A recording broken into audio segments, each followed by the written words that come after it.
wametajwa mahali hapa, wale ambao wanawatambua, lakini wadau wetu ambao tumekuwa tukishirikiana nao wakati wote na hata siku hii ya leo wamechangia vilivyo, na ndio maana imeweza kufanyika. Jamhuri ya Muungano wa Tanzania. Ndugu viongozi na wananchi pamoja na watoto, mimi nianze kwa kumshukuru Mungu sana. Hakika Mungu ni mwingi wa rehema, mwingi wa fadhili, na ndio maana leo ametupatia kibali na sisi Singida, kama yalivyotolewa maelekezo na serikali yetu, kila mkoa uadhimishe siku hii ya watoto wanaoishi mitaani. Nasi basi leo tumeweza kuadhimisha tukiwa na afya na tukiwa katika utayari kabisa wa kujadiliana jinsi gani ya kuondosha watoto hawa mitaani.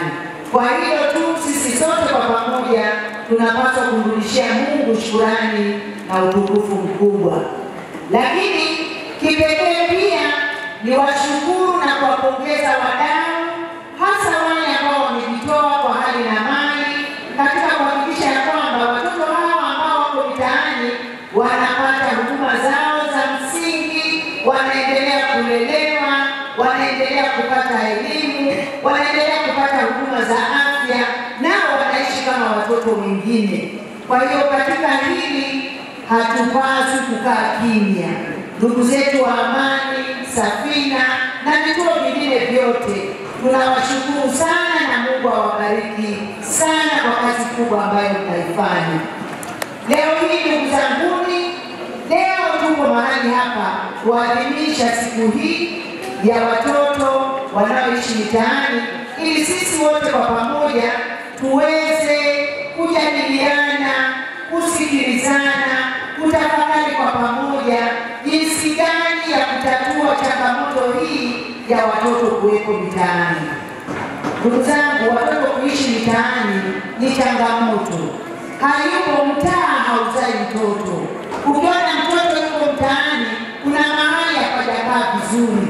Yawezekana kuna mahali tumetetereka kama wazazi, yawezekana kuna mahali tumetetereka kwa maadili, au yawezekana kuna mahali tumetetereka katika swala zima la uwajibikaji. Kwa hiyo matokeo yake ndio haya watoto wa mitaani. Na ndugu zanguni, wazazi wenzangu na viongozi, swala hili la watoto wa mitaani tunapaswa kuliangalia kwa jicho la muhimu sana, kwa sababu lisipotatuliwa tunasikia kuna baadhi ya nchi huko hazina utulivu, kuna baadhi ya nchi huko viongozi wanakimbia, kuna baadhi ya nchi huko hawajatulia katika masuala mazima ya uchumi, masuala mazima ya upendo na mambo kama haya. Vyanzo vyake ni pamoja na kutokuwa na malezi bora kwa watoto wetu, kwa sababu watoto wa mtaani wanalelewa na nani? Tukiwacha huko mtaani watalelewa na nani? Lakini huyo mtoto wa mtaani ni Tanzania. Mtanzania wa mtaani asipopata malezi bora anakwenda kuwa Mtanzania hatarishi.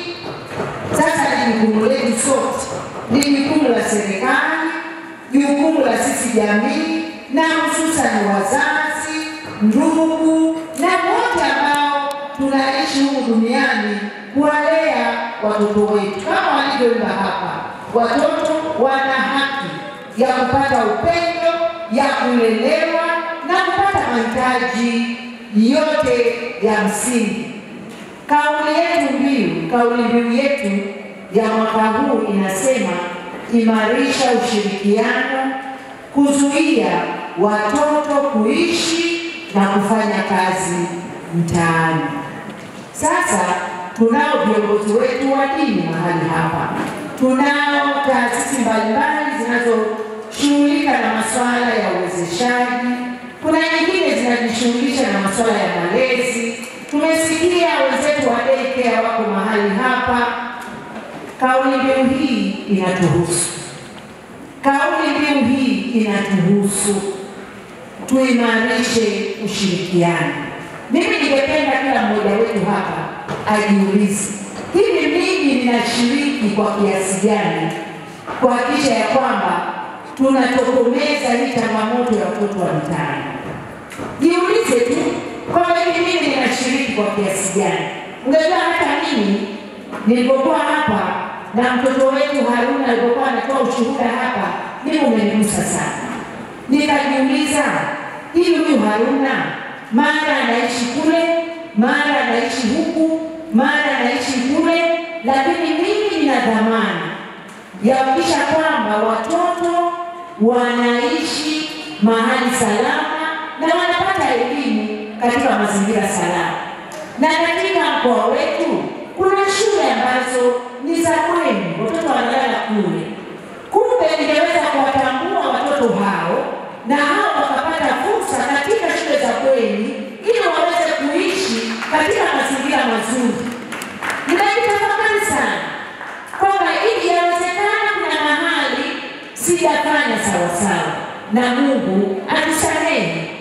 Kwa hiyo kupitia hili mimi niombe kwenye vituo vile ambavyo tunao hao watoto, hebu nitambue wale watoto ambao wazazi hawapo kabisa. Tuangalie jinsi gani ya kupeleka watoto wale wanaishi katika mazingira bora ya serikali ambayo yapo. Tunayo shule yetu nzuri ya wasichana, shule ya Soria, ambayo wanasoma watoto ambao ni shule ya serikali, ina mazingira mazuri, mabweni mazuri mno. Watoto kienda pale wana uniform nzuri mno, wanasoma vizuri mno. Na mwaka huu pale ile shule itatoa watoto wa form 2. Tutaona watoto wao watakuwa mazuri mno. Kwani huyu mtoto aliyeko mtaani hana haki ya kwenda shule ile? Anayo haki. Swala ni mawasiliano na kushirikishana.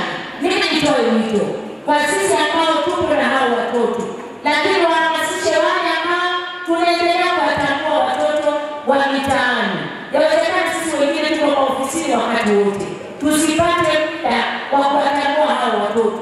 Wale ambao tunaweza kuwatambua hao watoto, watambueni watoto, wawasilisheni kwenye vituo husika. Wakuu wa vituo husika tufanye kazi kwa ushirikiano mkubwa na ofisi ya mkuu wa mkoa ili tuweze kuwajibika pale ambapo tunapaswa kuwajibika.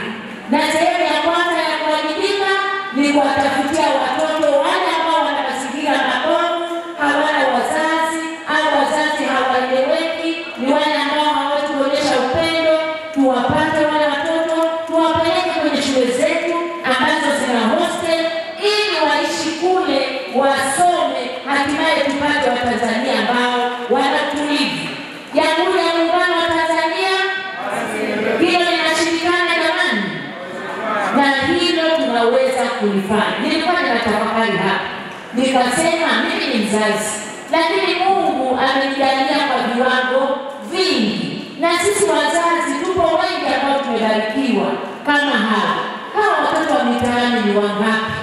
Tumeambiwa sisi kwa takwimu zetu wako 284. Hivi kweli tunakosa watu ambao wanaweza wakajitoa kwa ajili ya watoto 284 na wenyewe wakawa na mahali wanapaita nyumbani, wakawa na mahali ambapo wanasema tukienda kule likizo tutacheza?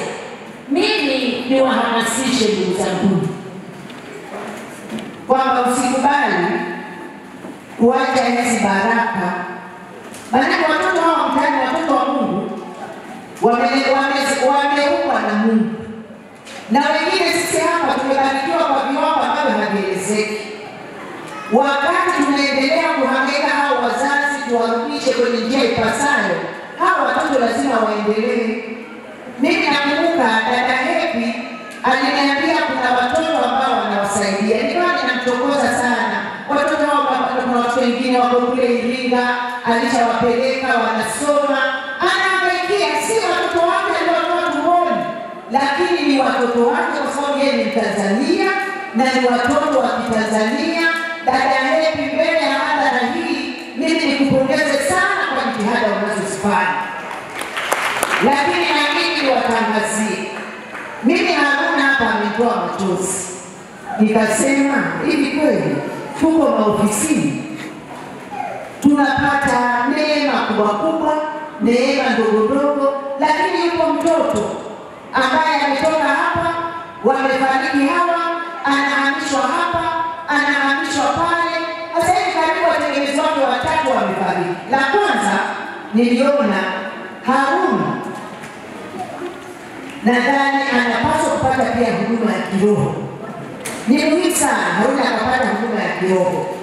Imani ziko za tofauti, lakini mimi kwa imani yangu, mimi ni anaitwa Saidi Hussein, samahani, sio Harun, ni Saidi Hussein. Saidi anapaswa kupata huduma za kiroho. Sijafahamu vizuri kwenye imani zetu za Kiislamu huwa inatafsiriwa vipi, lakini kwenye